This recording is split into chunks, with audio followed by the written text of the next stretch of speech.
safety and liberty. And it zigzags all over the map like a cancer. You can figure out a way to fix your history. Either way, it's already moved on past you. What are we doing now? What are you thinking about? What are we doing now? Now we've reached the new road. What are we doing now? What are you thinking about? What are you doing now? Now we've reached the new road. A new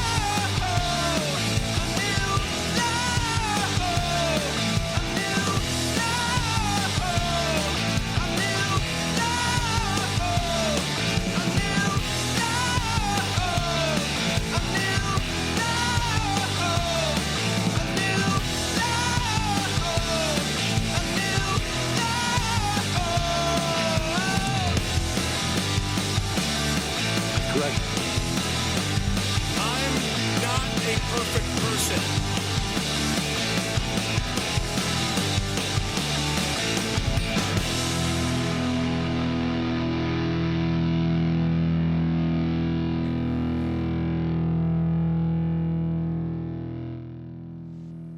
I like that song. How's it going, everybody? Me too. You as well, huh? Man, I was rocking out. I should have been preparing my show prep. Isn't that what it's called? Preparing my show prep. Oh, but instead, I'm like, whoa, whoa, playing air guitar. I'm like, uh-oh, suddenly the song's over, and I haven't done my preparation. No, our host, ladies and gentlemen. Oh, no. What is it called? A show prep? And we're in for something today, guys. Oh, I got to turn the air conditioner on. It's hot up here. God dang. All right, kick that AC on. Brianna. Oh, okay. I need to hit mute on my computer there. Brianna, what's happening? Welcome back. We were worried about you yesterday. We were worried sick, Brianna. Hope you're okay. And Ro, and that's it on the live stream chat so far. If you're listening live, join the live stream chat. Hang out with us. It'd be cool. Give us a comment. We may read it on the air. All right, your Ben Joravsky show. Oh, by the way, I haven't done this in a while. To hear those songs that we play on the Ben Joravsky show from one Michael Girardi, songs dedicated specifically to the Ben Joravsky show. Check it out. Go to Michael Girardi or Mike Girardi, Gerardi, and Bandcamp. Just put that in. You'll find the website. Bam. You can download the songs, and then you crank them in your car, and then you'll be driving along with the windows down. Someone will go, "Whoa, what song is that?" "Oh, that's Michael Girardi. It's Ben Joravsky show. You should check it out. Tuesdays through Fridays, 1 till 3. Yeah, it's a good time. Spread the word. Spread the word.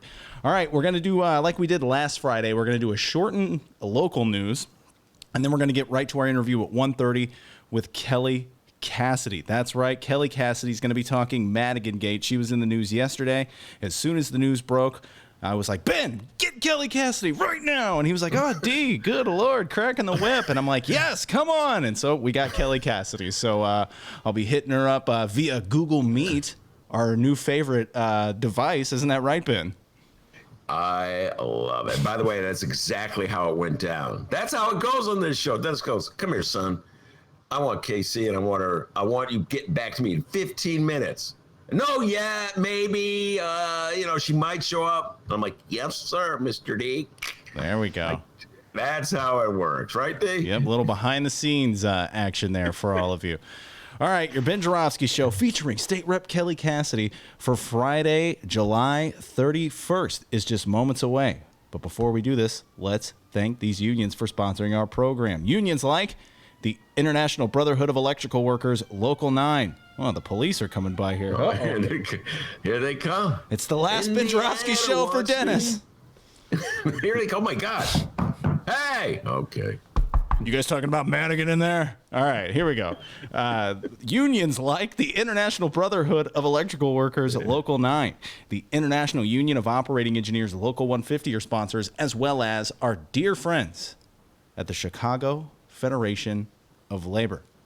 Now, our host, Ben Joravsky, has a song of the day. I'm a little surprised it's not a song from one of the artists in Lollapalooza this weekend. Ben just adores Lollapalooza. It's an older hit. Surprise, surprise. Benny J, hit him with that Friday song of the day. All right, hold on. And I was really impressed that Dennis knew this song when I sang it earlier today. 1, 2, hold on, bam. Come on. 1, 2, giving himself a countdown. Let's go. Like he's got a band behind him or something. A 1, a 2, a 1, 2, 3, 4. A 1, a 2, 1, 2, 3. Here I am, signed, sealed, delivered. I'm your woo! Yeah, man. The Ben Joravsky Show starts now.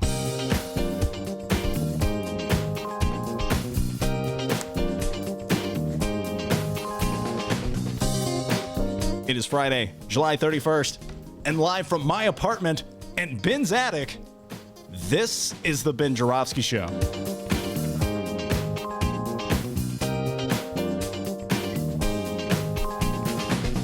Today on the program, Illinois State Rep KC Kelly Cassidy will join us, and it's another Rummana Rundown with Chicago Sun-Times editor Rummana Hussain.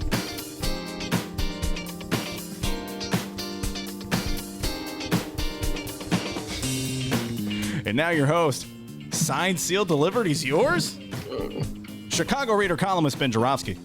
Hello, everybody. Ben Joravsky here. We're calling this Madi-wait Friday. And here's why. Because we're waiting. That's why we're calling it Madi-wait. We're waiting to see how many Democrats are going to step up and say that House Speaker Michael Madigan should step down. So hence the name Madi-wait, a name that Dennis and I came up with after like an hour pre-show prep of working, trying some names, throwing them out. Actually, none of that happened. Rumor has it that he's getting a gig at the Sun-Times as one of the headline writers. What a pun, Ben. Oh, my God. The Sun-Times writers would laugh at that. You call that a pun, Ben? Sorry. Leave the room. Where are we up to, D? Four Democrats have said Madigan should step down, should resign? Oh, we got more than that. There's 7, and according to Rich Miller with the breaking news, 8. More on that in moments. Up to 8. Okay. That's called a tease. KC, Kelly Cassidy, joined the chorus yesterday, the North Side representative, the leader of the Progressive Caucus. I don't know if she is technically the leader of the Progressive Caucus. I'm sure she'll correct me on that when she comes on, but more or less, she is the titular leader of the Progressive Caucus. She's been at it for a while.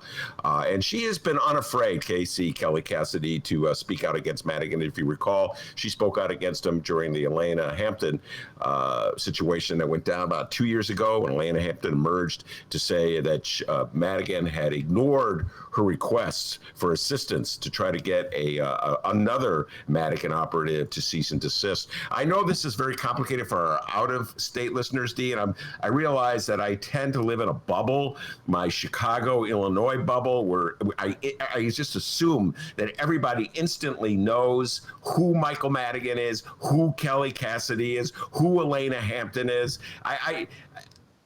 It's hard doing this, D, because the hardcore fans of the Ben Joravsky Show really know this stuff. You don't even have to give a first name. Hampton, they know. Or Elena, they know. KC, they know. Michael Joseph Madigan, they know. But then, I'm worried about people outside. I'm confused. So let me try to explain it in a way that would be instantly understandable to somebody who is not from Chicago. View it this way.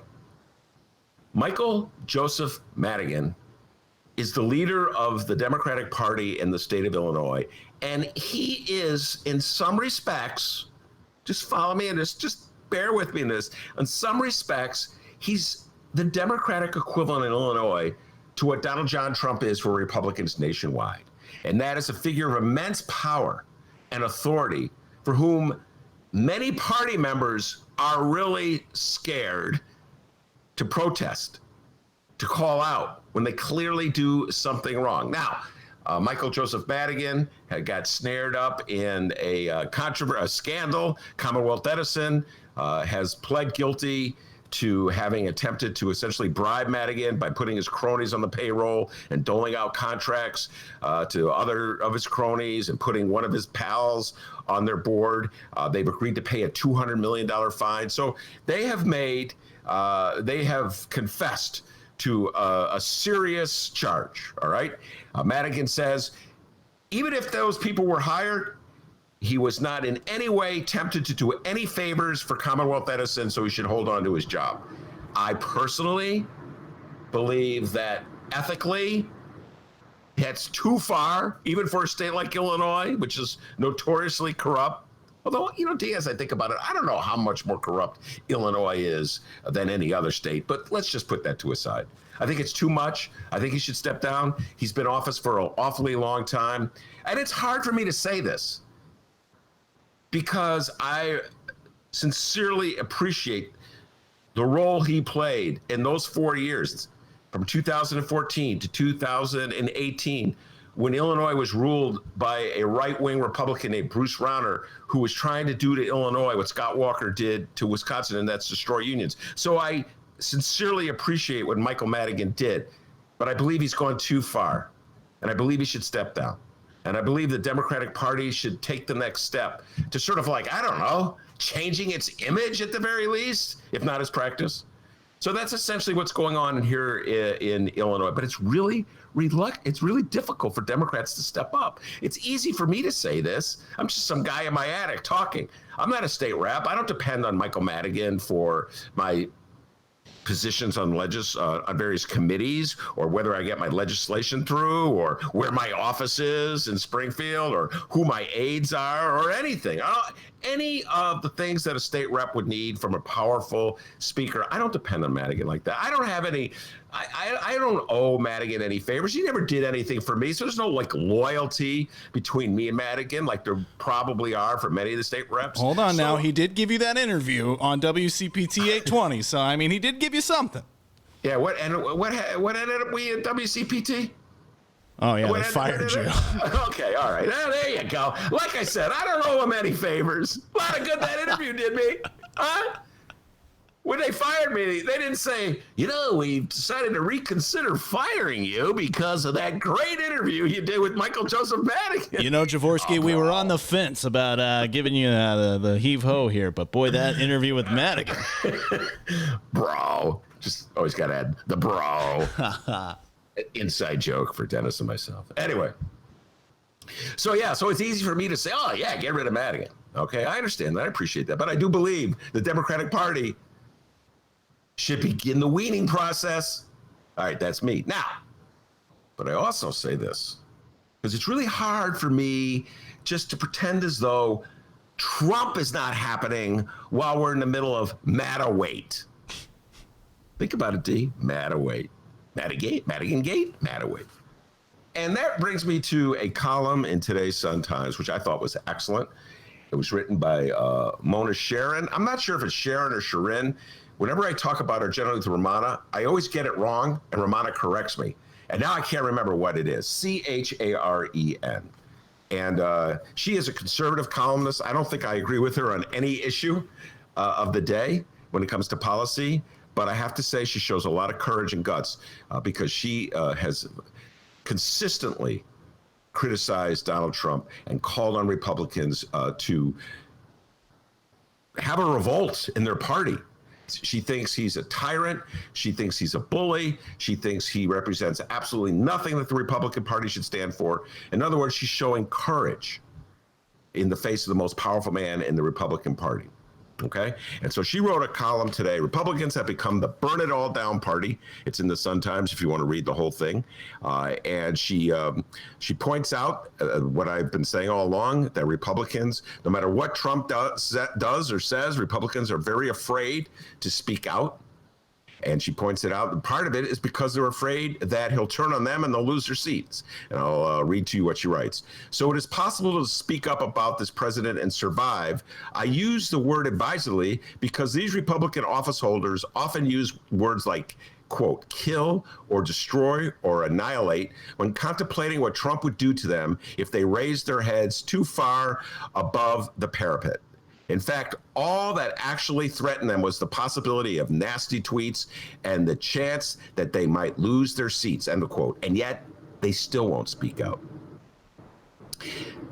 Critics are right to say that very few people in any walk of life display courage on anything, though craven Republicans holding House and Senate posts might want to pause from time to time to contemplate the extraordinary valor of protesters in Hong Kong, Iran, and Egypt, who continue to put their freedom and sometimes their lives at risk by taking to the streets. And should being an elected official really be one's life work? That's the part that really got to me. You know, you're afraid that to speak out against Donald Trump because he'll send out a tweet and then you'll lose in a Republican primary, you'll lose your job. But so what? I can't feel sorry for you. It's ironic that they have this attitude about holding on to their seats when the Republican Party for the last 20 years has been talking about itself as the party of term limits. So you have Republican senators and congressmen cowering with fear about defying Donald Trump on any issue because they're afraid one of his tweets will undercut the re-election campaign. And yet they're the party that when it turns around, when it comes to people like Michael Madigan, call for term limits. So as a Democrat, I find it impossible to weigh in with condemnation of Michael Madigan without quickly pointing out that Republicans have two sets of standards, one for Trump, one for Madigan. So here is my deal that I'm offering Republicans. I criticize Madigan. I've called for Madigan to step down. So therefore, I have the right to criticize Trump. So here's what I say to Republicans. No Republican in the state of Illinois, and that includes big DB Darren Bailey. And if you're out of state, Darren Bailey's a downstate representative who's effectively become the brains of the Republican Party in Illinois. Or Jim Durkin, the state rep, who they let him have the title of party chair or minority head in the General Assembly, but everybody knows that DB's calling the shots. Who's going to feed them hogs? That's right. Durkin's like, whatever you say, DB. So either one, any of them. Now, one Republican should be permitted to call for Madigan to resign. In fact, I'm broadening this. No MAGA hat wearing columnist, no MAGA hat wearing editorial board writer. All you folks at the Tribune, I'm talking to you on the editorial board. No commentator of any kind. No Republican, right-wing, MAGA hat wearing politician, official, columnist, editorial writer should be permitted to call for Michael Joseph Madigan to step down, and unless they're willing to do the same for Donald Trump. I think it's a sweet deal, everybody. We've got a great show today, everybody. As Dennis said, Kelly Cassidy will be here. Case, well, not here. She'll be on the show with us. Yeah. Google me. We're all over the place, guys. Can't you just sponsor us, Google me? We give you a lot of shout outs. She will be with us and be talking about what the future of the Democratic Party, in her humble opinion, should be. In the aftermath of Michael Madigan's rule, we'll talk about the control he has over the party and her decision to call for him to step down. And in addition, Rummana Hussain will be here. It's Friday, D. And Rummana will be coming on. We'll probably be talking a lot about the John Lewis funeral and the eulogies for John Lewis. And Bill Clinton stirred up a little bit yesterday with his comments about Stokely Carmichael. So a lot to talk about with Rummana Hussain. But before we do that, the young man from Alton, the man they call Dr. D, with the news. Hi. Hey, Ben, we can't mention Bill Clinton without you doing that stellar impression. Okay. I love Michael Madigan. Michael Madigan's a good friend of mine. Michael Joseph Madigan. How about that, huh, D? Huh? That's amazing. Dr. D, great friend. You know, D, back in Alton, they call him Dr. Doobie. I didn't inhale my doobie, but, that's good. All right. Yours may be better than mine. Well, just right there. Of course. All right. All right. Don't get cocky. Yes. As Ben mentioned, State Rep Kelly Cassidy will be on the program in just moments. But until then, for the fourth and final time this week, let's find out what's happening in Chicago and or Illinois this afternoon. We begin with the Illinois governor. Today, J.B. Pritzker was at New Life Community Church in Chicago for a juvenile justice announcement. And right now, as we speak, Governor Pritzker is at the Red Roof Inn in Downers Grove for a tour of a local food drive. Now, Governor Pritzker, we know that the Red Roof Inn is not one of those big fancy Hyatt hotels your family owns. But while you're there, please try not to scoff at and or trash talk the Red Roof Inn, okay? I mean, they may not have a pool or a hot tub or a fitness center or even a spa, but I hear that free Wi-Fi is excellent. I'm not a perfect person.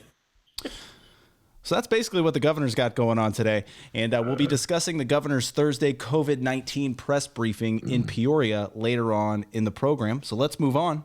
We have no public events scheduled for our Chicago mayor, Lori Lightfoot, this afternoon. So we're just going to get right into the latest updates on Madigan Gate. That's right, Madigan Gate.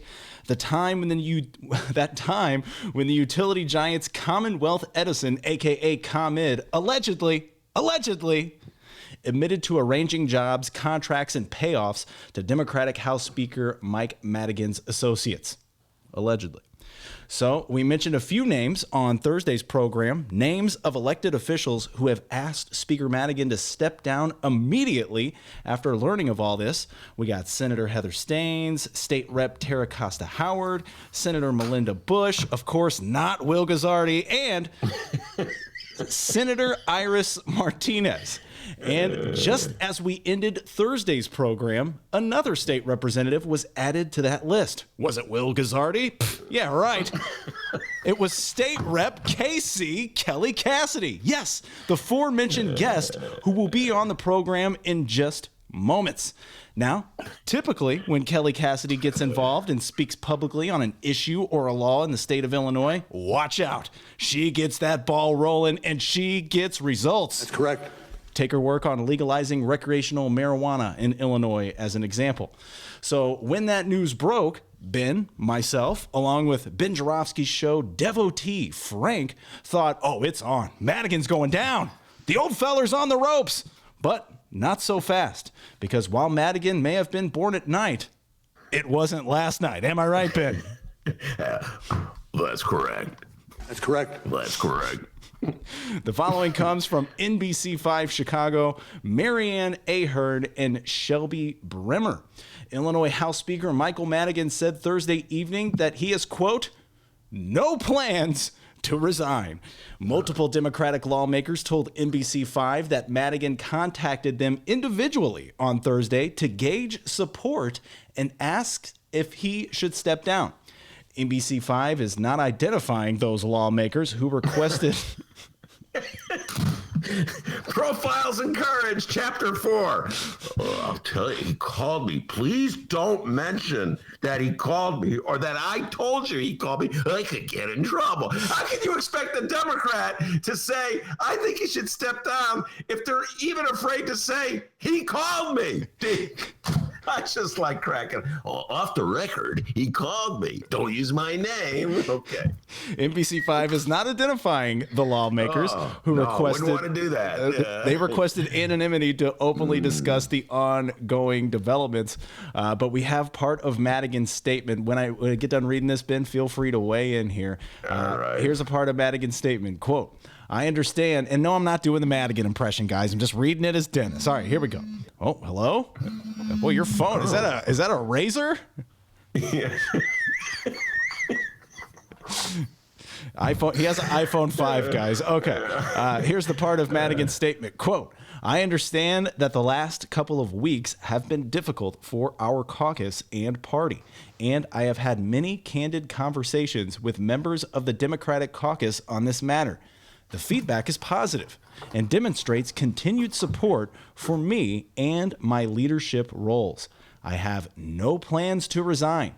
I have never made a legislative decision with improper motives, and any claim otherwise is unfounded. I will continue to lead the effort to defeat Donald Trump, expand the Illinois congressional delegation, and the majorities in the Illinois House and Senate. Thanks. Did he say thanks? He really said thanks. And then it said Eileen at the bottom. So it was it was Michael Madigan, but not really Michael Madigan, if you know what I mean. Yeah. So anyway, wow. Look, Commonwealth Edison has admitted that they hired his cronies. They have accepted the reality. They've agreed to pay a $200 million fine. So, I know. I remember. I saw how you put the allegation in there. So the allegation is allegedly. Well, Commonwealth Edison has admitted that they did this, and they're willing to pay the fine for what they concede is a wrongdoing. The issue is, did Madigan change his positions or adopt a position based on the fact that Commonwealth Edison has hired his cronies? And personally, my opinion is that no, he didn't. And that's part of the problem in the state of Illinois. I believe that giant utilities like Commonwealth Edison pretty much get what they want when it comes to our state house. And you don't even have to hire Madigan's cronies if you're Commonwealth Edison to get what you want. That's my personal belief. I also believe that all those downtown businessmen who hire Madigan to be their property tax lawyers don't need to do that. They'll probably get the tax break anyway, because there's a formula that governs this stuff. And there's a lot of property tax lawyers who don't have Madigan's clout who win property tax breaks for their clients. It's an ongoing process in Cook County. Could talk about it for hours. I can talk about it for hours. I won't at this moment. But the point is, when a landlord hires Michael Joseph Madigan, it's to curry favor with Madigan, not so much to win a higher property tax break. I truly believe that. And all these years, I've been reading about how Madigan uses his property tax business to win clients over. I've never seen any evidence that Madigan's any better than Billy Bob, the property tax guy that nobody's ever heard of. Oh, Billy Bob's great. Don't go trash talking Billy Bob, all right? I know no one's never heard of him, but he's good. So I don't personally believe that anything really changed. I asked Kelly Cassidy about this. I don't believe that Michael Madigan took the position he did with Commonwealth Edison because they gave him jobs. I just believe that's just the state of affairs in Springfield. It's a bipartisan thing, Democrats and Republicans, for as long as I can remember. So,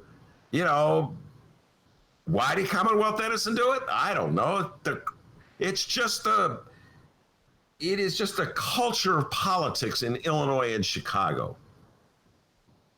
And it's just the way. Why do people line up to give campaign contributions to Ed Burke pretty much up until the moment he was indicted? Because it's kissing the ring. He's the all. Why do people jump on whatever harebrained scheme one of our mayors comes up with, like, I don't know, an Olympics? Because it's just how we do it in this state and in this city in particular. So I don't even know if Madigan did anything wrong. I just know it's exceedingly unseemly to have a major utility put on its payroll or dole out contracts or put on its board cronies of the House Speaker. Yesterday's Tribune had a story about the chair of the Illinois Commerce Commission, who was the daughter-in-law of one of the cronies that got put on Madigan's, that Commonwealth put on its payroll. So you know what? I do believe the state of Illinois and the Democratic Party should move away from this kind of unseemly politics. I think Kelly Cassidy will make the same point. So whether Michael Madigan actually did XYZ in terms of legislation in exchange for all those jobs that Commonwealth Edison doled out to his cronies, I don't think that really matters. I think the fact that Commonwealth Edison put all these people on the payroll and created the conflict of interest is what the issue is at this moment. And that's what the Democratic Party has to address. At least 7 other Democrats in the legislature have publicly pushed for Madigan to resign from either his position as Speaker, his role as chairman of the Democratic Party of Illinois, or both, some citing the upcoming election specifically as a reason for him to step aside. By the way, thanks to the meanest Illinois political bulldog in the yard, Capital Facts' own Rich Miller, we now have 8. And yes, because our host, Ben Joravsky, reads the newspaper and the newspaper only, he thought there were only 4. That's double now. Step it up, Joravsky. I gotta say, today's Bright One had I just, momentarily forgot. But give the Bright One credit; they had the correct tally. All right. Another state rep has joined Team Step Down. Now it's a state rep who just lost his primary race, meaning he won't be around much longer. But a state rep nonetheless. State Representative Jonathan Yoni Pizer joins fellow House members in calling for Speaker Michael J. Madigan to resign from his leadership roles as Speaker of the House in the Illinois General Assembly and as Illinois Democratic Party Chairman. Yeah, we talked about his race. He was the one who stepped in for Sarah Feigenholtz on the North Lakefront, which is just north of Kelly Cassidy. So yeah, all right. So it doesn't really count. He's stepping out. That kind of proves my point. Well, the guy who's leaving goes, yeah, he should step down. I'm brave. Hey, step down. I don't know, but this is an argument. I'm not a term limits guy by and large, but this is definitely an argument for term limits. Just saying. If the notion being that if you only get to serve 2 or 3 terms, maybe you won't be so scared to take a stand against such a blatant conflict of interest. So. All right, so I just sent an email or a Google Meet invite to Kelly Cassidy.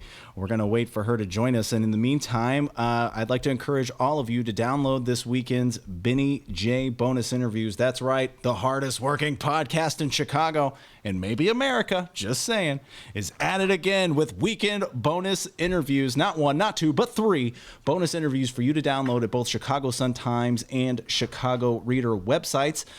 This weekend, you can hear our journalist, Jonathan Ballou. Ben's going to be talking with him after the program. Another cannabis conversation with Lisa Solomon and Joseph Friedman. And on Monday, Lori Glenn and Juanita Irizarry of Friends of the Park. Go download those. I think we got Kelly Cassidy on the line. Kelly, are you there? Hey, I'm here. God, you sound so clear. I'm gonna give a shout out to Google Meet. This is a shameless attempt, almost Commonwealth Edison-like, Kelly Cassidy, to get Google to sponsor my show. Man, careful. It's a slippery slope.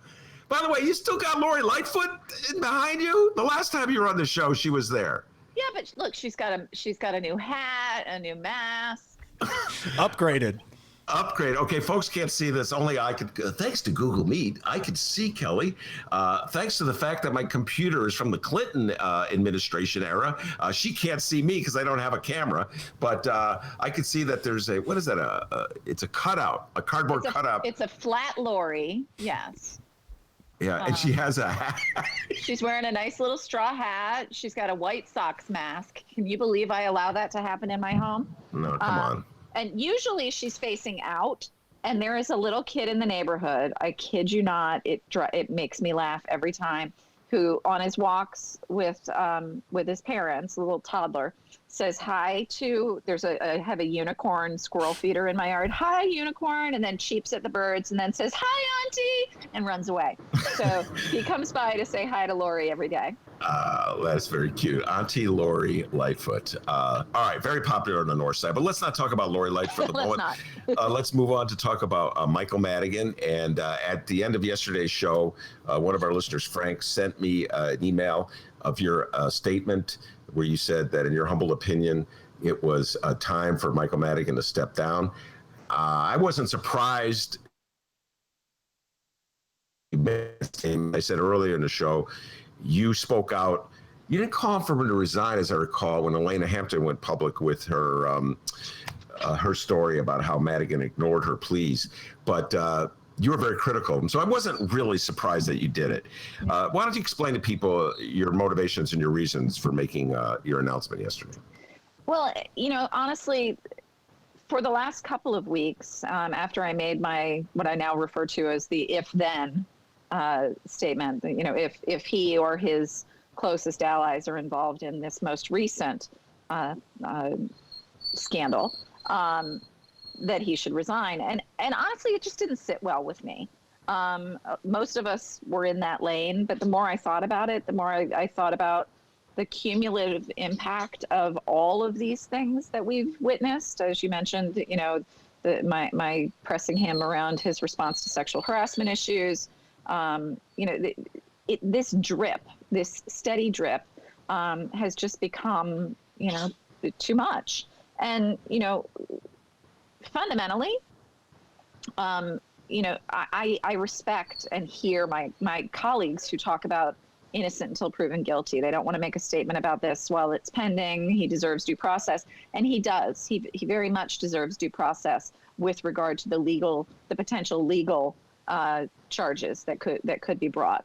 But that's not what this is about, and it is about what leadership should be and what standards we should hold leaders to, and frankly, what the role of a leader in our party and in our chamber right now has to be able to focus on in this most consequential election of our lifetime. I've spent most of my adult life working to get the fair tax on the ballot, working with organizations that have been pushing for it. And now we're facing this opportunity when we've got all of these doubts about the integrity of not just the leader of my chamber, but the leader of the state Democratic Party, and that threatens that election. It threatens the elections of a lot of my colleagues who I want to see come back. And yes, he's got all the money and he's got all the resources, and he can bring those to bear. But when I talk to my colleagues who are at the doors, they're constantly hearing, "What about Madigan? What about Madigan?" I've had a couple say, "I'm so tired of being embarrassed," which was like just an almost exhausted moment, right? It's past time. Just without naming names, the person who said, "I'm so tired of being embarrassed," is he or she coming forth to ask Michael Madigan to step down? I've heard variations on that theme from many people. So some are in the category of already having come out. Some are in the category of people who are still trying to figure out what to do. Okay. All right. I was making an obvious editorial point with my question there. Yes. All right. Before I get into, I have a whole list of questions where I'm playing devil's advocate with you. Before I do that, I noticed something in the Bright One today, Sun-Times, their story about Madigan, how he's calling up this different reps. By the way, did he call you? No. He didn't come on, Mike, call KC, Well, I mean, to be fair, he was calling people to find out where they stand. And he knows where I've been standing for a while. So, I save the dime. Okay. All right. No Well, need to call. He could call. Well, did Bruce Rauner call you on your birthday all the time? He did. Okay, so there you go. All right. But I don't know what point that was. But they made an observation in the Sun-Times article, which was an interesting one. I'm looking for, but I don't have it in front of me, but I'll just paraphrase it, that all the people who have come out, all the Democrats, I should say, it's easy for Republicans to come out for Madigan to step down. Right. All the Democrats who've come out and called for Madigan to step down are women. Until this morning, Yoni Pizer came out today. Yoni Pizer came out. Of course, now he is... He's a lame duck. He's a lame duck. So, okay. So let me amend the sentence. All the reps who will still be in the chamber next session who have called for Madigan to step down are women. What do you make of that? What I make of it is that this most recent freshman class, first term class, avoiding the gendered term, these first term members, so many of that incoming class were women, and they're all just really amazing, hardcore. I want to say things that are going to get me bleeped, so I'm not going to. I can't say them. They're bold. Yeah. They're bold, and they're here for the right reason. They came here to do the right thing, not to keep coming back. They're not here to cement their political careers. They're here because They ran for office at a time when it felt like a calling because they were so frustrated by what was happening with the Trump administration, and they're carrying that integrity throughout. All right, let me play devil's advocate with you. No less than former Alderman Pat O'Connor. I can't believe I'm quoting Pat O'Connor. I remember a quote he gave, I think it was last year, in regards to Madigan. He said the party getting rid of Madigan at this moment, he likened it to, I think, the French getting rid of Napoleon when they went into battle. I believe that was his quote. It's doing this from memory, Kelly. So, in the serious level, what about that? Is the Democratic Party weakening itself by removing Madigan, who has been the leader of the party for all these years and had put together the coalition or managed to have a successful Democratic caucus year after year? Is the Democratic Party weakening itself by getting rid of Madigan? I mean, I think the same. You can ask the reverse question as well. And we've talked about this before. I think you and I have done this before. The only person who's ever used Madigan to beat somebody is Madigan, in the race against Skip Saviano. But I think that we cannot ignore the cumulative effect, and it's a little bit like saying, wait till January and we'll treat your cancer. This infection is raging. We have to address it. All right. What about personal loyalty? Michael Madigan has done a lot of favors for a lot of state reps. That's in part what's at the heart of the Commonwealth Edison plea, is that people doing favors for other people. So do you think it's going to be really difficult for some of your colleagues to turn on Madigan just because in the back of their mind they're thinking of a favor he did for them, a job he got for them, a staffer he got for them, et cetera, and so forth? I mean, I think it's going to be hard for a lot of my colleagues because it's hard. It doesn't have to be because somebody, believes their favor bank balance is off kilter. The stories about him making calls this week and the releases of A1s showing huge money coming in, that's not routine. It is routine. It's routine intimidation tactics is what it is. This piece from Alderman O'Connor, it's similar. The reality here is that these are the plays that have worked time and time again to convince people that now is not the time to cut out the cancer. Yeah. All right. And then finally, just the fear factor. And talk about this. Get as specific as you can. What kind of controls does Michael Madigan have over the General Assembly that would make a Democrat very reluctant to openly speak against him? So all of them. I mean, he has all of them. And that's kind of the point. On the state side, right, he controls committee assignments. He controls whether your bills live or die. He controls, what resources are available to you, what kind of staffing you get, all of that. And then on the political side, he controls truly everything. He is the chair of the state party.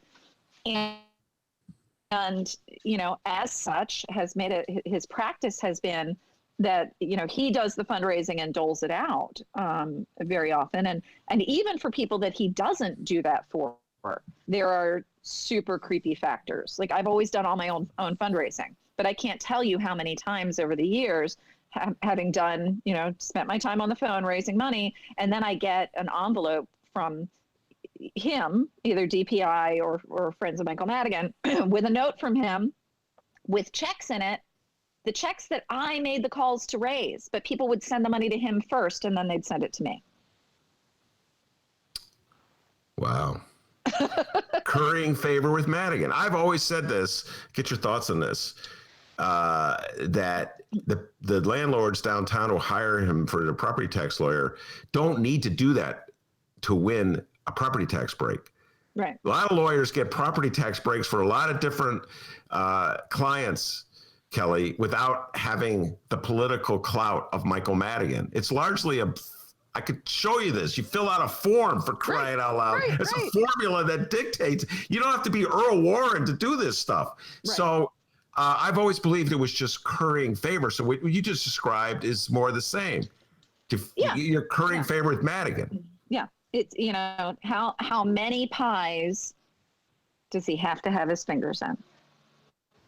All right. So the answer is all of them. All of them. And all right, you mentioned a fair tax. Do you think Madigan's position as head of the party and as Speaker of the House imperils the fair tax initiative? I do. I think that we've talked about nothing but this, and we'll continue to. Everything is, this is being cast as the Madigan tax. This is going to it's cast as the corruption tax. Like all of those things, when in fact, 98% of the people are going to get a tax break out of it. But with these stories and the endless drip eating up all the bandwidth, that's going to be very hard to break through. So ultimately, the powers that be in the Democratic Party, I'm thinking of J.B. Pritzker and Mayor Lori Lightfoot, who absolutely need the fair tax to be able to get the money they need to fund government. Don't you think they're going to have to take the stand you've taken? I don't know. I've watched, the governor's statements have been sort of evolving over that. I mean, he stood up for me. Now I can't remember how many years ago it was now, and has continued to call into question, where the speaker is on these things. He hasn't come right out and called on him to resign, and I don't know that he will. I know that I have a vote in the chamber, and so it's my responsibility to talk about what I want in my chamber. I'm a party official. It's my responsibility to talk about what I want my party to look like. Mm-hmm. Others need to do their own measures. Kelly, since you came forth with your statement yesterday, have you received any response from other Democratic officials, and what has that response been? A lot of us have been in contact almost constantly since the news of ComEd's plea agreement broke, and I continue to talk to colleagues and friends around the system.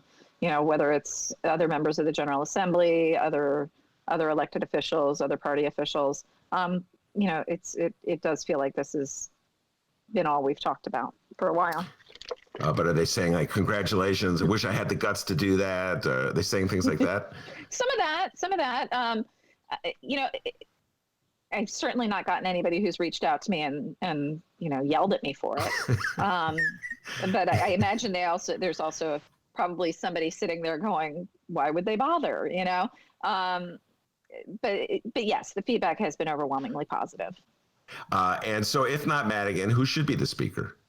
I think it's premature to even go down that road. He is the speaker currently, and we need to address that problem first. Very well done, Kelly Cassidy, if I may. So how is that? That is nimble. Okay, that's like a tightrope. What about you, Kelly Cassidy? I put your name out a few times. Are you trying to get me killed? Yeah. The kiss of death. Kelly Cassidy should be the speaker. Do you have any ambitions for that job? I love the House of Representatives. I like what I'm doing. I like where I am. And it's premature to talk about any of what comes next. I really genuinely believe that. I think there are a lot of people who would like to be the speaker.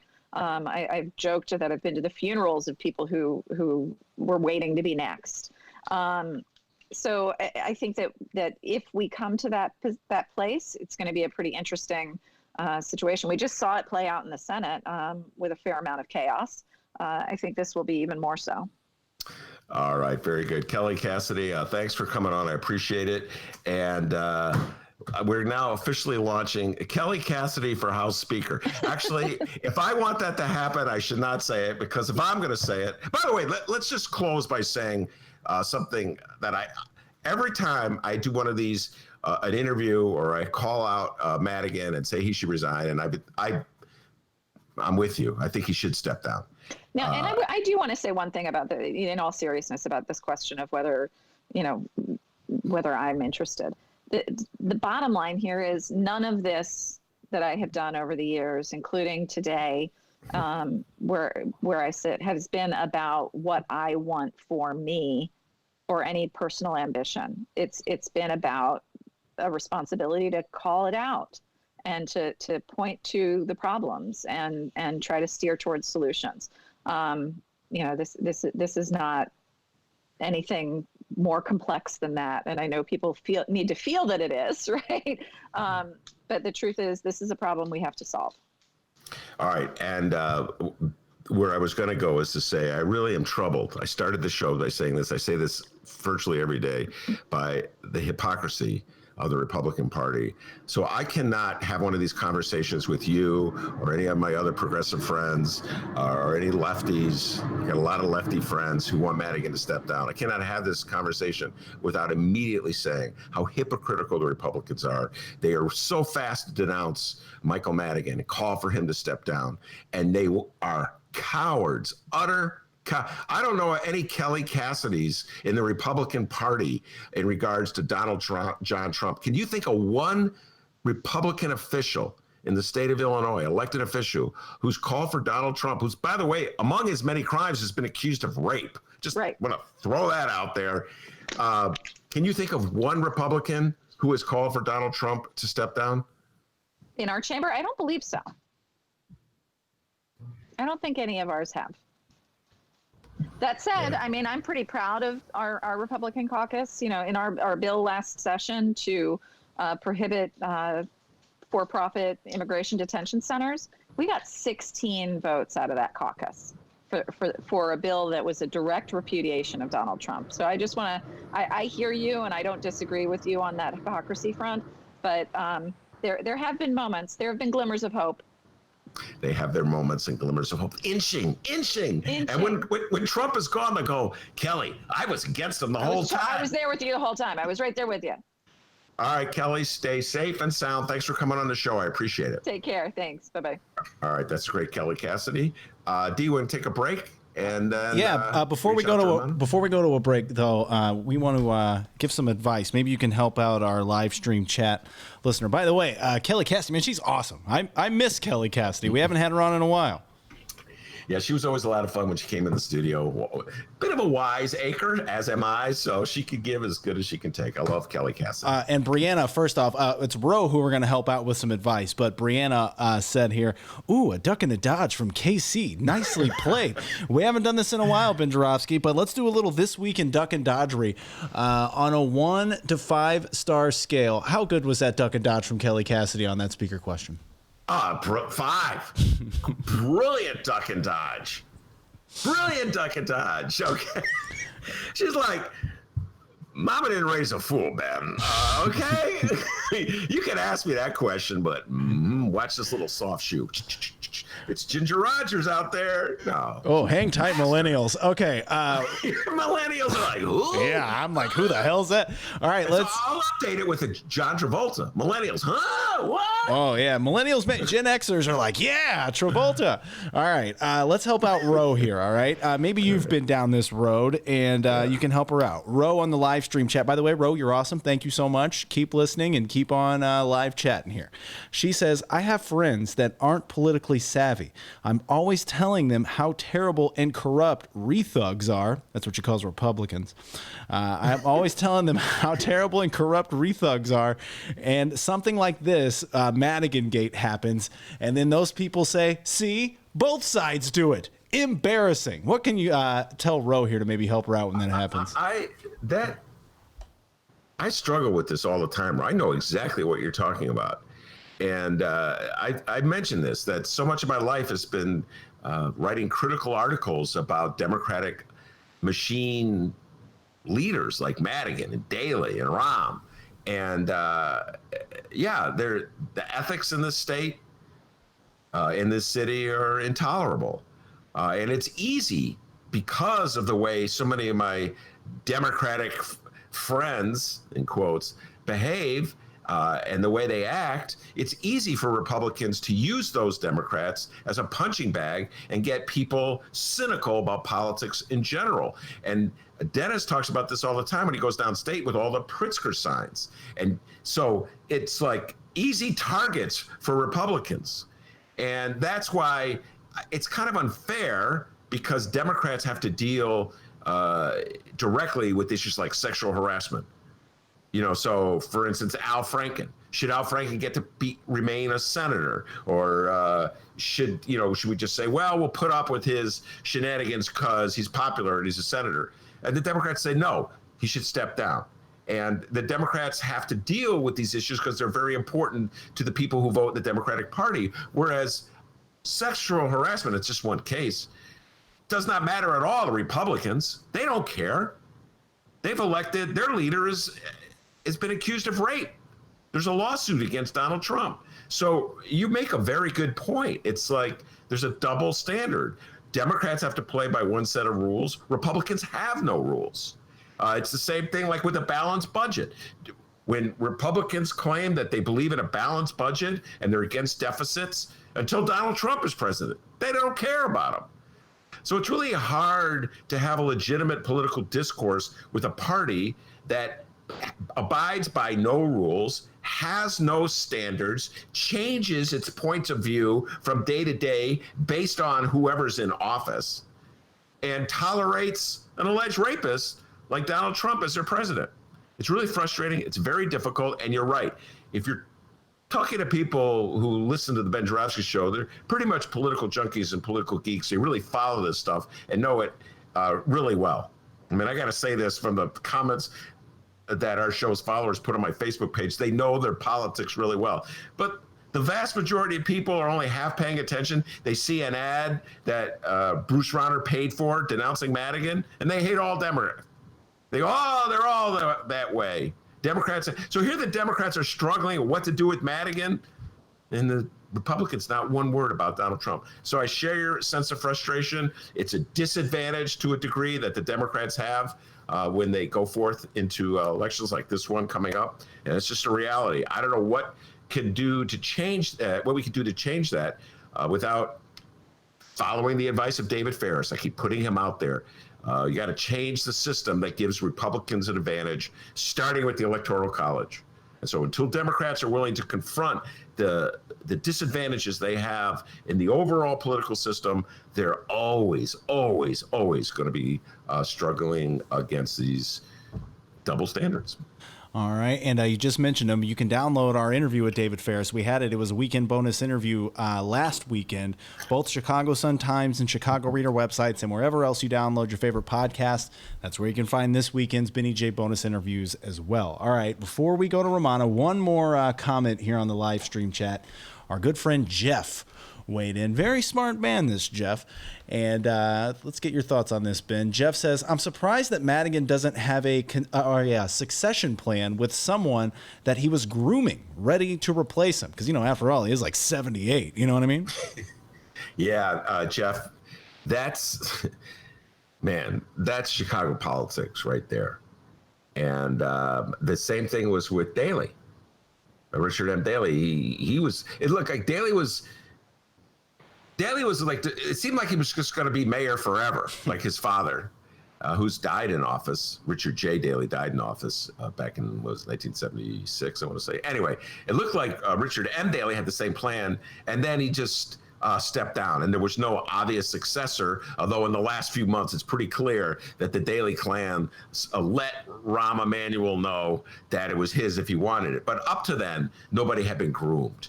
And that's just not Democratic politicians. They want to rule in Illinois and Chicago, want to stay in office forever. So if you start grooming somebody, which makes sense, that leads to the possibility that you're not going to be in office forever.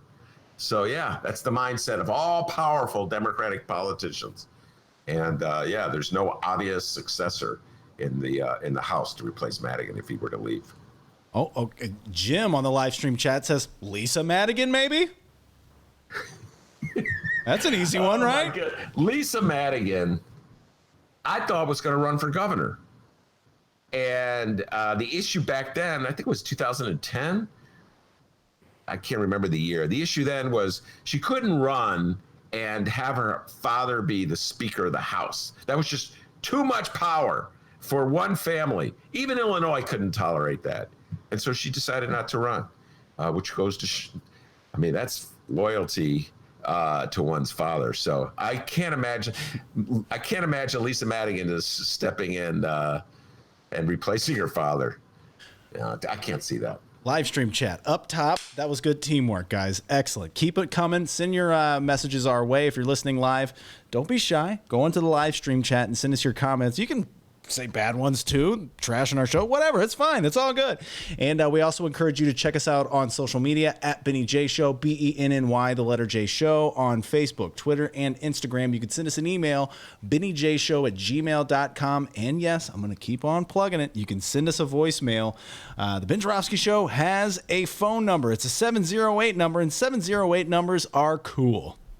708-658-4788. That number again, 708-658-4788. All right, we're going to take a quick little break here. We're going to play a little Michael Girardi, and when we come back, it's another Rummana Rundown with Sun-Times editor Rummana Hussain. Ben, let's keep these listeners listening. What are you planning on talking about with Rummana? Well, actually, we're going to talk about the eulogy, Clinton's eulogy. We're going to talk Jeffrey Epstein. Actually, by the way, I'm really looking forward to this. We're going to have a Jeffrey Epstein deep dive with Leonard Goodman next week. He just wrote an interesting article in the Reader about Jeffrey Epstein. And we're going to do a little talk about right-wing snowflakes, how you can criticize. Right-wing feels free to criticize the left, but when you criticize them, oh, my God, they start crying and weeping. So that's just some of the issues we talk about with Rummana Hussain. There you go, guys. So much more coming up here on the Ben Joravsky Show, so don't go anywhere. It's the Ben Joravsky Show, the only podcast that references Ginger's Rogers, or whatever his name was. Ginger Rogers. No, it's a she.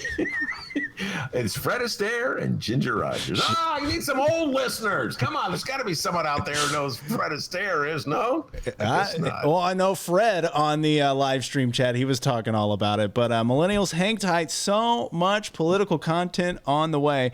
It's the Ben Joravsky Show. And yes, we are live from my apartment in Ben's attic. And this is the latest from Michael Girardi. It's called Help is on the Way. More political talk on the way.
Two brands for you.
just turn the car around. I'm going to shut it off. I'm going to kick you out, and I'm going to make you walk home.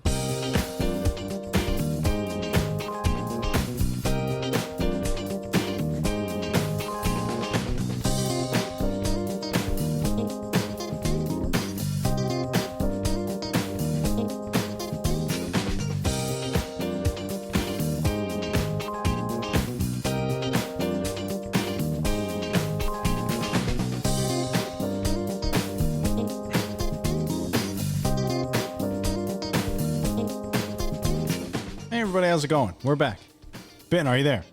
Yeah, I'm here. I was thinking about something, D, when you played. Oh, there's Rummana Hussain. With a haircut, looking good. How are you? Yeah, I cut my hair off. Looks awesome. You cut your hair yourself? No. I would have gotten it done by your better half, but I found this place near my mom's, so I cut my hair during my break. I usually donate. I haven't done it in years, but when my hair's long enough, I can just chop 10 inches of it off. Wow. That's called long hair. Yes, that's a good thing that you do there. Rummana Hussain, Chicago Sun-Times columnist, editor, comes on our show every Friday. And I just wanted to finish my thought before I turn to Rummana. We had Kelly Cassidy on, Rummana, before you came on, state rep from the north side of Chicago. I think she may be your state rep, actually. She is. She is. And she was talking about how she's calling for Michael Madigan to step down as House Speaker. And she gave her reasons. I thought she did a good job of articulating her particular reasons. And so then I was asking her about Lori Lightfoot and Pritzker, and she kind of ducked and dodged on that one. Because the reality is, Dee, I was thinking about this. Neither one of them has even inched toward saying that they're going to they want Madigan to step down. So there's still, when I was listening to Lori Lightfoot doing that bit that you always play, D, where she goes, I'm going to take your car, I'm going to kick you out of your car, whatever it is. I'm like, where's that forcefulness when it regards to Michael Joseph Madigan? Okay, just an interesting contrast there. All right, Rummana, thank you so much for taking the time to come talk with us. I know you're at your parents' house, and I see you're all dressed up. And it's a holiday, and it really means a lot to me that you're taking this time to talk to us on the show. So we won't take too much of your time. Oh, that's fine.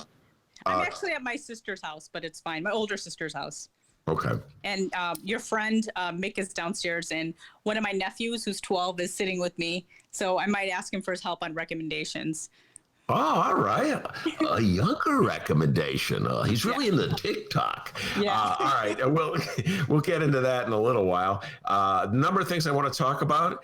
The eulogies at John Lewis's funeral yesterday. Bill Clinton gave a eulogy, and he stirred things up when he took a swipe at Stokely Carmichael. This is ancient history, with the exception of my baby boomer friends and guests. They probably don't even know who Stokely Carmichael is. My question is, which we'll get into, why is Bill Clinton still getting invited to prominent things like this? We'll get into. I mean, I really want to get your thoughts on this. He's up to his eyebrows in the Jeffrey Epstein scandal. I don't know why.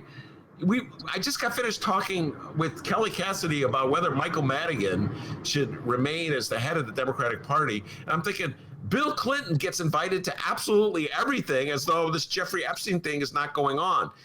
So we'll talk about it. And the same thing, George Bush. Should George Bush be invited to all these important gatherings? And then I want to talk to you about right-wing snowflakes, something that really irritates me.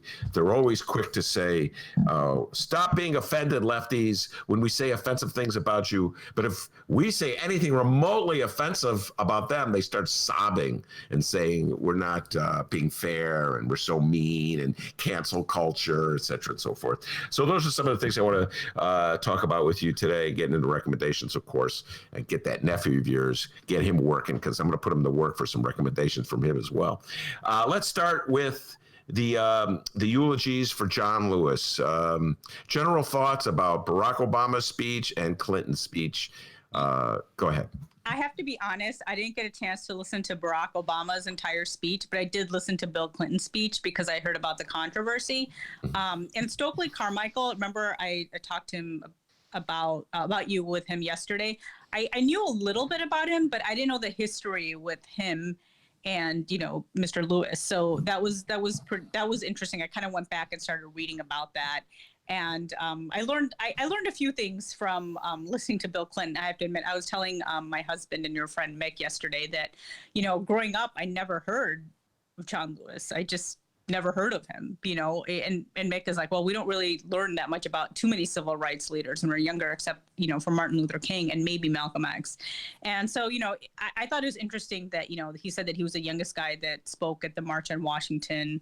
I had no idea that he said this quote unquote controversial statement where he said that, what side is the federal government on? At that point, it was very controversial. And I guess he took that line out of his speech. I didn't know that. But Bill Clinton didn't say that, but it got me to looking into stuff more often than none. But I do got to look at Barack Obama's statements because I saw them really quickly, but I do want to watch the entirety. I'm sure it's awesome. And Bill Clinton, I think he just gets invited in as with any politician until they get charged with a crime, an official crime, or like some, or they become someone that's like trending on Twitter, which Bill Clinton was late last night. I don't know if you saw the latest in the Epstein case, but there were some court documents that were leaked, and Bill Clinton was seen with 2 underage women. Of course, that doesn't mean anything, but it's kind of questionable because Bill Clinton has been saying that Bill Clinton says that he never was on Jeffrey Epstein's plane or at his island. And people say otherwise. So I think a lot of these politicians is they have to get officially canceled or charged with a crime before they get disinvited to a lot of things. Well, we'll get a little more specific about Bill Clinton and Epstein. I believe he's been on the plane. I forget. I'm off the top of my head. A dozen times. A dozen times? Or maybe 2 dozen. I'm trying to guess from the documentary when his name was on the ledger. And like I said earlier, Leonard Goodman will be coming on the show next week. And we'll be taking the deep dive on the Epstein-Maxwell Clinton case. He's obsessed with that. He knows a lot about it. I just wrote an article for the Reader on it. Well, what Clinton did with Stokely Carmichael, and get your thoughts about this. So I'll just briefly discuss this. We talked about this last week with Monroe Anderson. Back in the 60s, there was a power struggle at one of the civil rights movements, civil rights organization, SNCC, and Stokely Carmichael replaced John Lewis. And Stokely Carmichael was an advocate of Black Power. I think he wrote a book called Black Power. He pretty much coined the phrase along with Charles Hamilton. And Monroe, who's a baby boomer, was talking about how he, as a young man at the University of Indiana, when Stokely Carmichael replaced John Lewis, he favored Stokely Carmichael. That's where he was at back in 1960, whatever it was. And he was personally sick and tired of constantly turning the other cheek when he, Monroe, had been subjected to so much racism at the University of Indiana, Bloomington. So Stokely Carmichael really spoke to him. And I felt that for Bill Clinton, a white man, all these years later, to weigh in and say that somehow or other John Lewis was more correct than Stokely Carmichael. I'm like, what are you weighing? This is not really about you weighing, nobody cares what you think on this subject. And why you got to throw Stokely Carmichael under the bus? He died years ago. This is a tribute to John Lewis. It's almost like Bill Clinton felt compelled to honor his side of the Democratic Party at this moment of what was supposed to be a tribute to John Lewis. I didn't like when he did it. I thought it was disrespectful and it irritated me. Okay.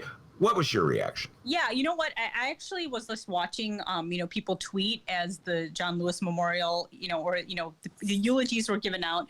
And as soon as Bill Clinton said that, a lot of people that I follow, they're like, no, he didn't. And then, Stokely Carmichael's name was, all of a sudden I saw a lot of tweets about him and people are like, how could you throw him under the bus? And then I was like, oh no, what did he do? And then that's when I watched that snippet and then I watched the entire thing. Yeah, I don't think like at a eulogy that I don't think it's necessarily appropriate to bring someone else's name. There was a time where, when I was younger, it was Malcolm X was someone that, a lot of people especially who were Caucasian, they would say Malcolm X, and they'd automatically call him like, he was, I guess, what was the word that they would use for him? They would say he was an extremist, and, Martin Luther King, and not to put, Martin Luther King was a safe, choice. And, not to say that Martin Luther King was safe. He was very, ahead of his time and the things that he said. So I don't know. I felt like there's always like, and it's very common from people who are not part of the African American community to label certain people as like, this guy's safe,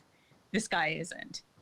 And, there's some people who are acceptable, and some people when they, it's kind of like the stuff that we're seeing with the Black Lives Matters protests. Some people are telling people how to protest, how to tell Black people to protest. So I don't know. I thought it was kind of in the same vein where I don't know why his name had to be brought up. So I would think that at a eulogy, you just talk about that one person. Obviously with politics, other names are going to come up, but talk about the people that were directly against him, the people that were, hitting him in the protests and things like that. So yeah, I didn't think it was necessarily appropriate to bring up his name. And there were a lot of people on my feed from the African American community, basically saying how dare he, and that's what got me interested in listening to see what Bill Clinton had to say about Stokely Carmichael.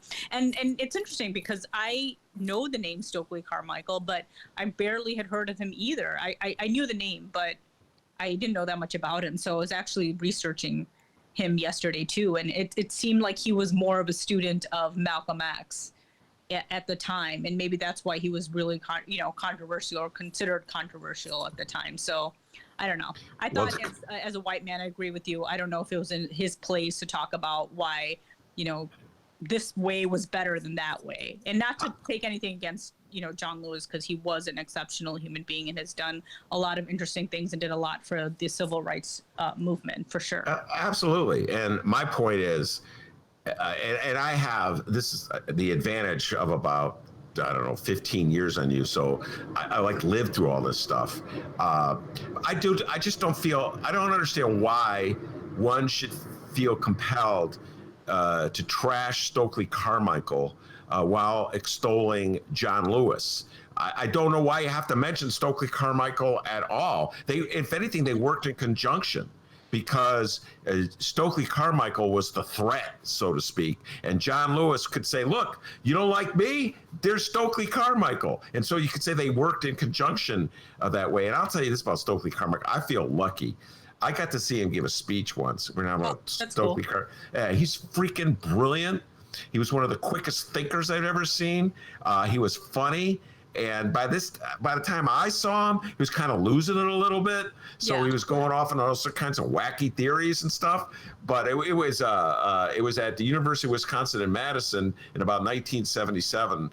And when he took the questions and answers from the audience, Rummana, it was amazing, because like people would be criticizing, there were conservatives there, and he would be like, come on, bring it. He would just, I was so amazed and impressed by him.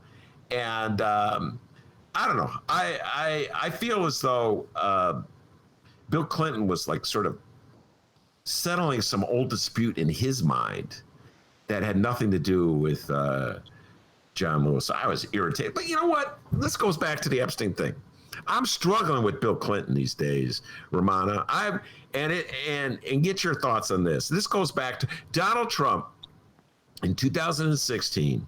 Made the grab the women by the P remark, or that tape emerged. And what did he do to undercut a tape that should have sealed his defeat?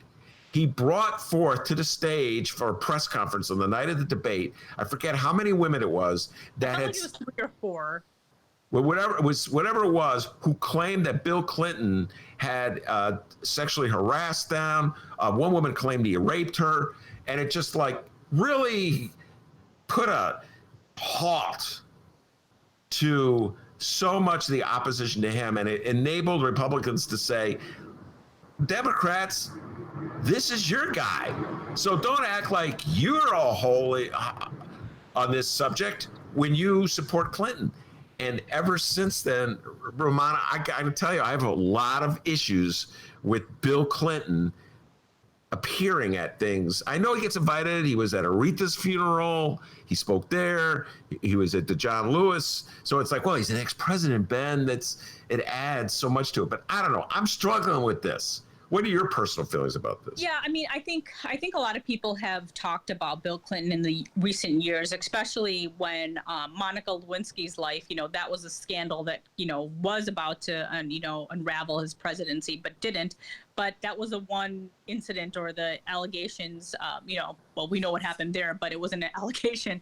But, the sexual harassment stuff we heard about a lot during Bill Clinton's presidency, and we heard it before when he was running, but people kind of dismissed a lot of those allegations. I think we're at an age now, especially with Me Too, those allegations aren't going to be dismissed. So I don't know. I think people do kind of step back and look back. I think a lot of people, especially women, are thinking a lot about, how Bill Clinton gets to get away with a lot of the allegations that were set forth against him. I don't know. He makes like $20,000 like every speech that he makes. I think he's just seen as this lovable character, and not to say that he's not this smart guy. And he's, a lot of people say he's very charismatic. I remember when he was president, people would say that he does have the charisma. I've seen him, I've been in presence of him when he's given a speech or just like came off like, Air Force One, and he does kind of have that aura for him. But I don't know. I think people are going to talk about him a little more in the next coming days. I think the Jeffrey Epstein case and the allegations and the paperwork that's coming out on him, the more his name comes out, I think the more he's going to have to start to answer for himself. I think he's kind of been given a pass all these decades, and I think the world has changed. It shouldn't have been that way, but I think people are asking more questions when it comes to allegations of sexual harassment, or I think if the Monica Lewinsky situation happened now, things would have been a lot different. I think a lot of Democrats would have spoken up more than they did back then. Well, it's there's some parallels between what went down with Monica Lewinsky, what I see happening in Illinois here with Madigan. Yeah. And in other words, Democrats, the attitude is, I'm going back to the Clinton days, we can't allow the Republicans to tear down our leader, our president.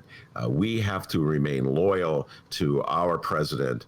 I remember, I know many Democrats who felt this way would just get passionate about it. They get caught up in the actual fight as opposed to looking, at what he was accused of. I have a confession to make. I was that way back in 1998 or whatever it was, 1999, whenever that was going down. Most people were. They said, that's his personal life. That shouldn't affect the presidency. Wasn't that what people would say? Yeah, they would say you should. Okay, the issue was that he lied. Yeah, he lied under oath, and then people would say, "Well, he was lying about to save his marriage, so that doesn't matter." And yes, he was set up. The whole thing. The Republicans spent 8 years, or how many years it was, to get to that point where they could nail him. And I might add that Brett Kavanaugh was part of the Ken Starr group of investigators who was building the research against him. I don't know how he should be on the Supreme Court. He's clearly a political operative. But so I'm speaking for myself as much as other Democrats are like, I got caught up in the partisanship of it.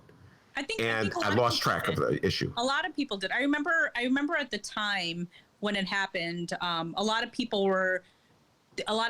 started quoting Europeans and how like the French wouldn't care about something like this, and how unsophisticated we Americans were. And they talked about our, being puritanical.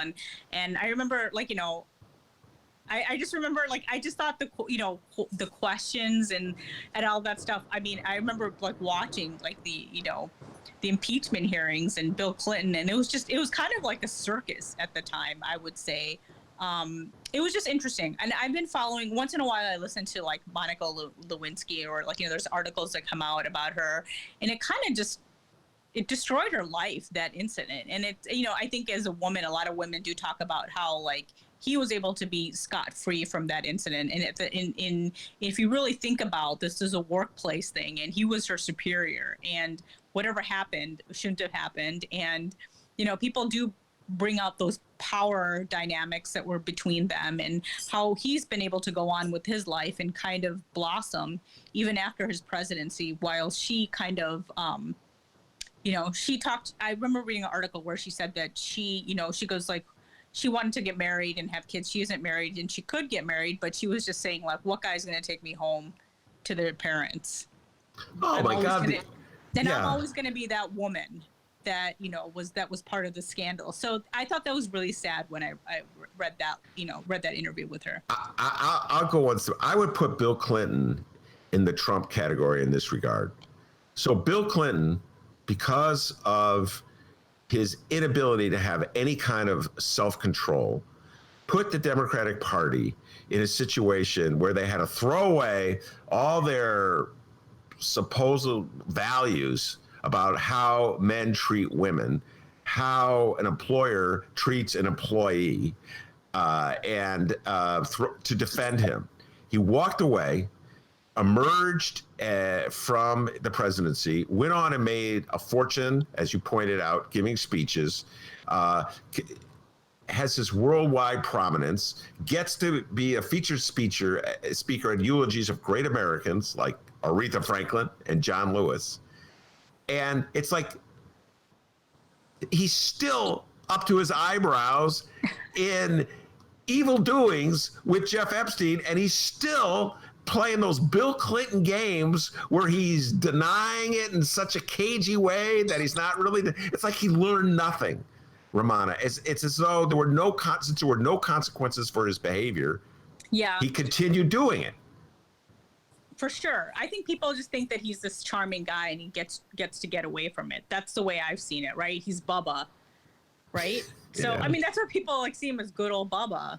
And, that's just Bubba. But I do think the latest that we're seeing on I saw his name trending on Twitter right before I went to bed yesterday. And I don't think this is the last that we've heard about his name in connection with Jeffrey Epstein. So I think we're going to see more in the next few days or weeks.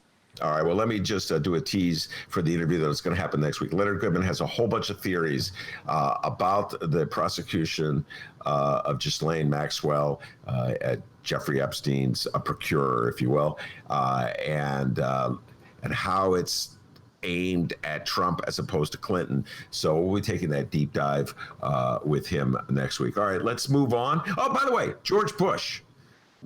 A lot of my listeners passionately upset whenever they see George Bush propped up as the anti-Trump Republican. Yeah. I have a lot of friends who are the same way too, because whenever people say, well, at least Bush, had decency, and I have a lot of other friends who are on the left, and they're like, he did a lot. Just because he didn't behave the way Trump did, it doesn't mean that he was totally innocent or didn't have, blood on his hands. And they talk about the Iraq War and all these other, draconian measures that came in while he was in power, and his cabinet. So yeah, I know he's kind of been revered now. I think Donald Trump has helped elevate him, because people talk, they always, when whose funeral was it, where John McCain and Michelle Obama were, not John McCain, George Bush, W, and Michelle Obama were sharing candy, and everybody was like, they had memes of George Bush with,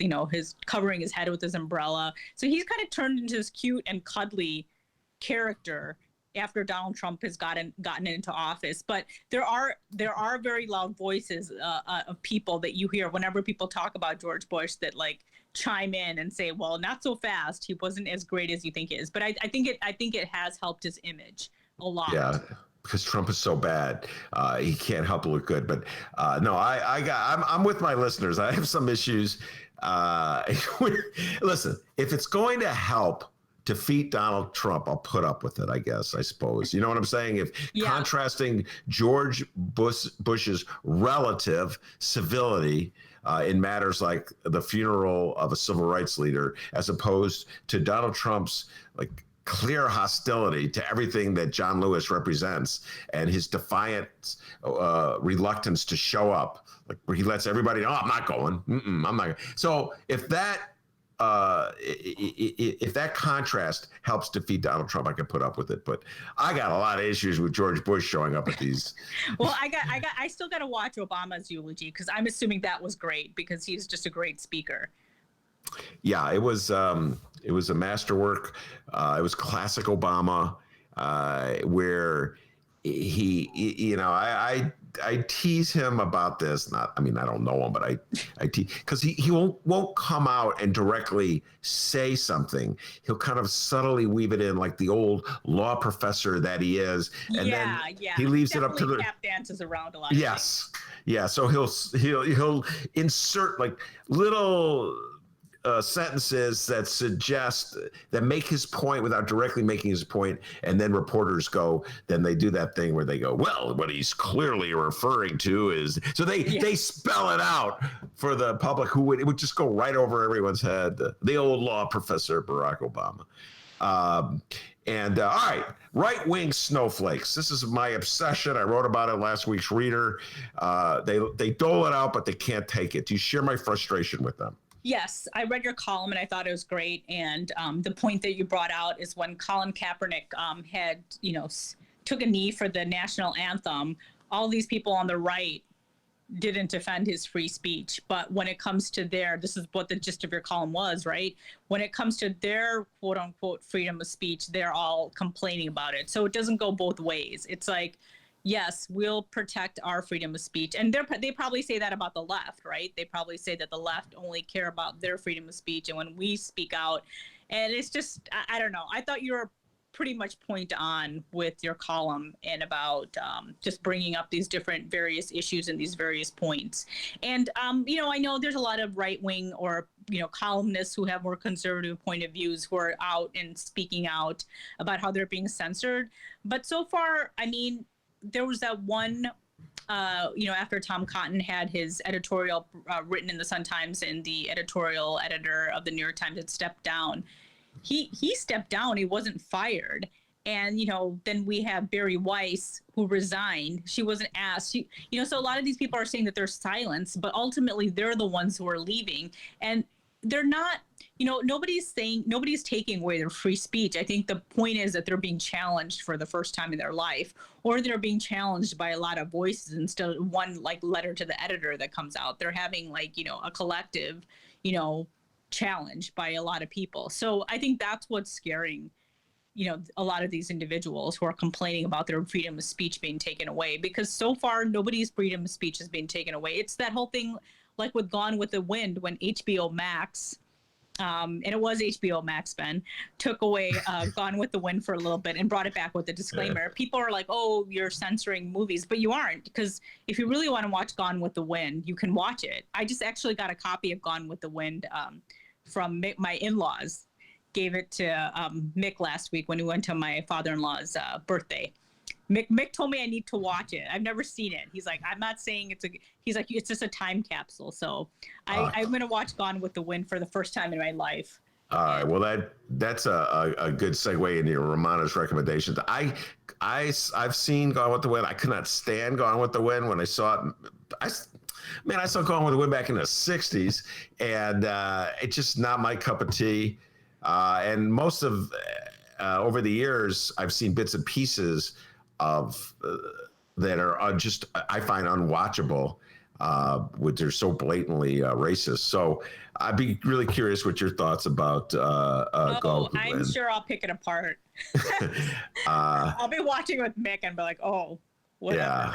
Yeah, I'll tell you what, that is really that's love that you're gonna watch Gone with the Wind because of Mick's recommendation. And just to let you know, it's true love. I have to watch. I told Mick that I'd watch the first Star Wars episode with him. This is not the first Star Wars with Mark Hamill. He got it from Netflix and he's had it for like 6 months. And I told him to watch it by himself, and he's like, I don't watch movies by myself. And I'm like, okay, I'll watch this with you. I never wanted to watch any of those prequels, but I told Mick I'd watch it with him this weekend. All right. So what's your recommendation for this weekend? That's the one movie I'm gonna watch. I don't know if I have a recommendation. Would recommend that the book that you gave me in the mail, Vanishing Half. So thank you for that book. I'm trying to think. There's got to be some sort of recommendation that I've seen, like for movie or TV, and I can't think. Well, I'm going to tell you right now. Okay. First of all, Vanishing Half's a great book. It's a great read. And Britt Bennett is the author. I'm glad you got a chance to read it. I urge everybody to run out. It's the #1 book in America right now. So it's not like she needs the sales, but it is a great read. It's about racial identity. I don't want to give too much of it away. And colorism. Yes. And it was very interesting. Yes. I thought it was good. What's your recommendation? And I'll ask my nephew Elian. Okay. Yeah. Recommend. I kind of recommended this before, and now I'm halfway through season 2. I'm telling you, Pose, in my humble opinion, I'm going to say it, is the best, a streaming show I've ever seen. There, I said it. I am so into POSC. It's a whole subculture I didn't know anything about. I'm not going to pretend I knew about the underground trans subculture of the 1980s in New York City, mostly Black and Latinos. But man, it is such a good movie. Billy Porter, the costumes, the music, the dance, the dialogue. Billy Porter, who plays the MC, it's so freaking good. So I urge everybody to run, don't walk, to watch Pose. I definitely have to check it out because I don't know. I didn't see you as a Pose kind of guy. I never knew that you're into costumes and clothes. So now I gotta see like what you like about it. And I do trust you. I think you have pretty good taste, and we kind of like some of the same things. One thing I should say, I am going to recommend something that my mom is recommending to you. This is my mom's recommendation. My mom has been watching this Turkish 500-part show. It's 500 episodes. It's called Ertugrul, and it's about this time. I forgot what period, but it was a hit like a couple of years ago, and my mom is watching it, and she said it's really good, and it's on Netflix, so I might watch it at some point. Wait, how do you spell it? It's Ertugul, Ertugrul. And it's been a hit like all over the world. It's a Turkish series, and I remember reading about it 2 or 3 years ago. And it has like 500 episodes. So it's 500? That's my mom is halfway, but apparently it was a hit all over the world. So that was something I was like thinking about. I'm like, I think this pandemic is going to go on for a year, so I might have to sit down and watch something by myself sometimes when I'm reading a book. But let me see if my nephew has any recommendations. Do you have any recommendations? No. He doesn't have any recommendations. Oh, what, after all, man? Wait. Come on, man. Elian. We've been waiting a half hour. You couldn't come up with one TikTok, something. I mean, we're live, Elian. He doesn't have any recommendations. He does like video games, so... You watch. 5 minutes after this, he's going to have like 20 recommendations. And then it'll be too late. I'm sorry. No, we'll bring him on. He'll be a recurring guest on the Rummana Hussain. Rummana's nephew. Any more recommendations? Nope, still don't have any. How about a nice teacher that you liked, at school? Want to give a shout out to a teacher or something? Do you want to give a shout out to anyone? To my parents. To his parents. My sister, my older sister, and my brother-in-law. All right, this kid was raised the right way. All right, give a shout out to could have given a shout out to anybody in the universe. He gave a shout out to his parents. I like this kid. All right, Rummana, I want you to stay safe and sound and have a good weekend. You too. All right, and we'll talk to you next week, all right? Bye, Dennis. Bye. Hey, nice haircut. It looks great. Thank you. Yes. For sure. All right, the great Rummana Hussain, Chicago Sun-Times editor, columnist, every week on the Ben Joravsky Show. Any updates for us, Steve, before we head out that door? Yeah, we got one here. Surprised Elian didn't give us any thoughts on his Uncle Mick. Yeah, man, threw Mick under the bus. He gave us... Poor kid is like, who's this weird guy? Oh, man. But you watch. I swear to God, I think did you say he's 10? I know 10-year-olds really well. In 5 minutes, he's gonna have a million recommendations. Okay, it's just gonna pour forth. But at first, it was like a hubba. All right. Anyway, real quick here, Frank was wondering on the live stream chat if you can remember. I know you write stuff down. Hopefully, you wrote this down. What's the name of that show Rummana's mom recommended again? Ertugul. Ertugul. I believe that's how you pronounce it. And 500 episodes. I'll give a first 3 or 4 a watch. Yeah. But I'm open to. I'm going to see Rummana's mom recommended. Check it out. And 500 episodes and $500 said you pronounced it wrong. Okay, let's. Okay. Well, at least I got it. I think I spelled it right. All right, we got one update here. It's basically yesterday. I know, Ben, you wanted to touch on this a little bit. You were debating whether or not what to open the show with. So this is Pritzker's press briefing in Peoria and LaSalle counties yesterday. The following comes from the Chicago Sun-Times. I'm not sure who wrote it here because I'm looking at it straight from Capitol Facts, baby. Rich Miller. It says here, speaking to downstate Peoria, an area Pritzker has put his warning list, the governor suggested that residents are at a crossroads. Pritzker said, quote, "We're at a danger point, everybody. Pay attention. Now is the moment to wear your mask properly. Much of the increase in cases has been tied to the 29 and under population, large social gatherings, and household spread from family members to family member." And it says here in Capital Facts, if a region surpasses certain thresholds, metrics include percentage of people testing positive, hospital capacity, and rising hospital admissions. Then officials can choose to tighten restrictions from a menu of options outlined in the new tiered system. So it looks like here, July 31st, coronavirus is still around. Looks like it's coming back, in fact. Ben, your thoughts?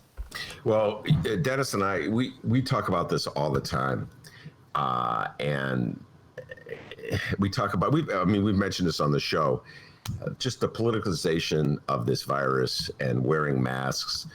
It's the point of it's ludicrous, and that was one of the things I mentioned in the column that Rummana and I were just alluding to about how, like, the snowflakes on the right.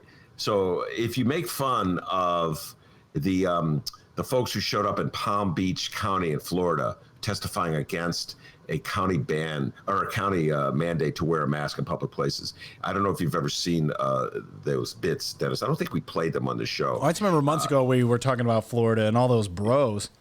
Well, no, okay. This is after the bros. These are people who say like the mask is an infringement on the right. The mask is a health hazard. People actually get the virus from the mask. And then there's this, they compare the commissioners who want to make the mandate to tyrants.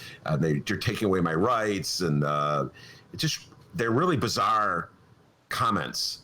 And the people look weird. Okay, but if you call them weird, the right says you're not being fair, you're an elitist, you're a snob, you think you're better than all these people. So it's that snowflake counterpunch. So the right is supposed to be able to criticize the left anytime it wants, but if the left just points out that someone sounds like they're out of their freaking mind down in Palm Beach, Florida, you're disrespectful. Wait, someone in Florida out of their mind? No, no. So I can't shake it in my head. The report that you came back with when you returned from your visit downstate at the week you spent there after your dad died. How many people aren't wearing masks? How people make fun of you for wearing masks?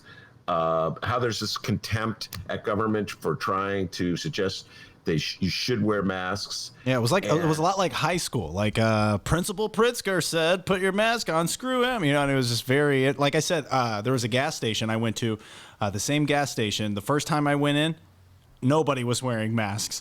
The second day in a row I went in, everybody was wearing masks. So it's like very, I don't know, very weird. Inconsistent. And so the point is that I saw this in the article that you were just alluding to. 4 counties have been put at the warning level for risky behavior: LaSalle in North Central, Randolph in the Metro East region near St. Louis, which is your neck of the woods. Yes, it is. It's centrally located Peoria and Adams along the Mississippi River. So it's a source of dark humor for you and me to talk about how divided the country is. At the same time, it's kind of scary. You and I talk all the time about how this virus is going nowhere. We're going to be in the attic. We're going to be remote for the foreseeable future. We're not going back to our beloved little studio. Let's be honest. And it's probably until there's a vaccine we're going to be dealing with this. And yet, I don't know, what is it? 35% of the country thinks it's a hoax, thinks that masks can lead to you getting coronavirus. It's just like a form of insanity. And that's why, again, I'll repeat, I have sympathy for Pritzker because he has to deal with both parts of the state. You know, it's not like Lori Lightfoot. Bless his heart. Yeah, Lori Lightfoot's like, Chicago's pretty much on board, more or less, you know, and when she says something like, I'm going to take your car, like, seems like 75% of Chicago goes, yeah, right on. I won't just turn the car around. Oh, yeah. I'm going to shut it off. I'm going to kick you out, and I'm going to make you walk home. Hey, I needed a ride. Yeah. Has she said anything about Madigan yet? No? Just look it up. Wait, let me look. Nothing. She's so tough on that guy in the car. I thought for sure she'd be tough on Madigan. No?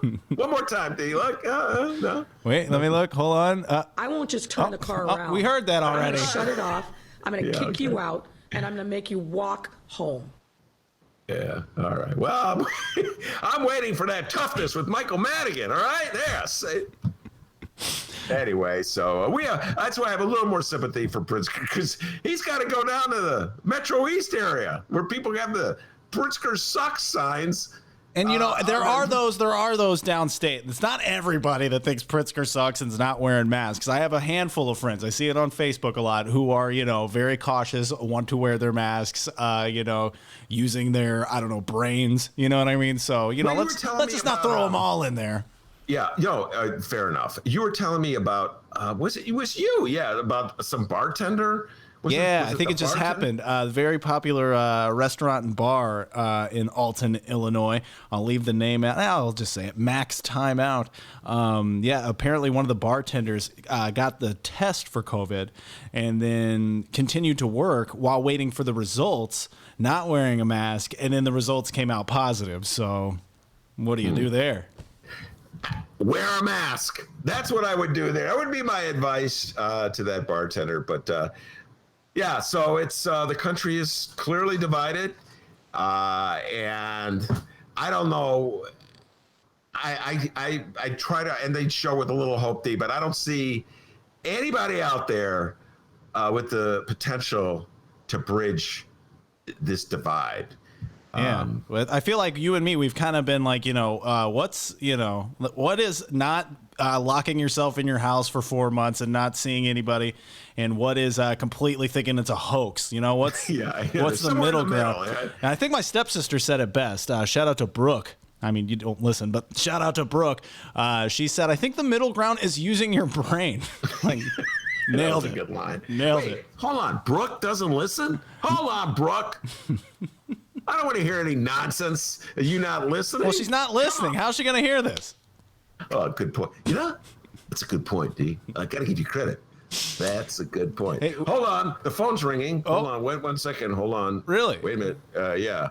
Hold on. Oh, it's Rummana's nephew with his list of recommendations. Finally. Better late than never. What's he got? I'm just kidding. Oh. Star Wars. I don't know.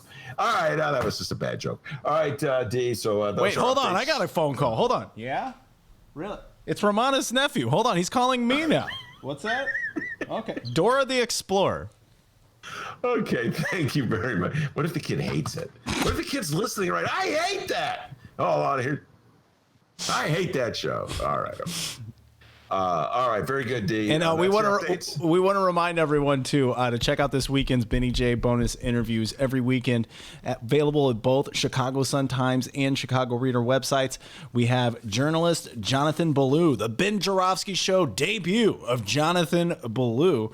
That's going to be on Saturday. On Sunday, it's another cannabis conversation with our good friend from the Chicago Reader, Lisa Solomon, and Joseph Friedman will be joining her. And on Monday, the return of our dear friends Lori Glenn and Juanita Irizarry of Friends of the Park. Guys, we have over 600 episodes of this program, all right? If you've listened to every single one of them, hey, hats off, you're amazing. Also, you're crazy, all right? Catch up. help catch up. Brianna said she hasn't heard all of them, so just catch up on the programs. If you've listened to the bonus interviews or there's something, just go look through the archive. We have so many episodes, over 500,000 downloads as well. We're looking at you, a million. We thank everyone for downloading and listening. It's been awesome. Even during quarantine, we're still getting downloads, Ben. Yeah, I love every download that we get. By the way, Diaz, I'm sitting here getting these updates.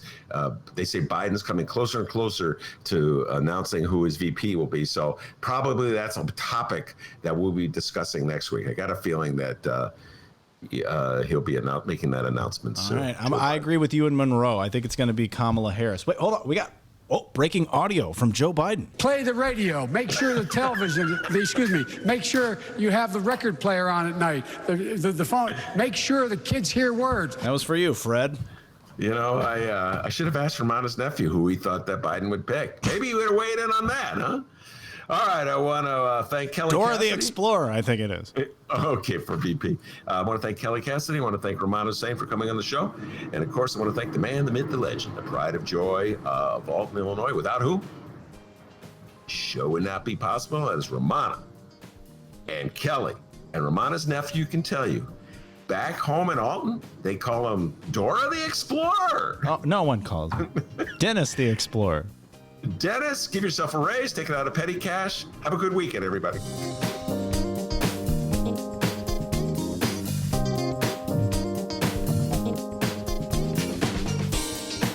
That's correct.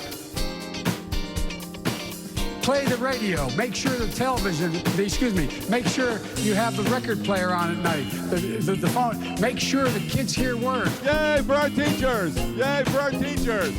This little light of mine, I'm gonna let it shine.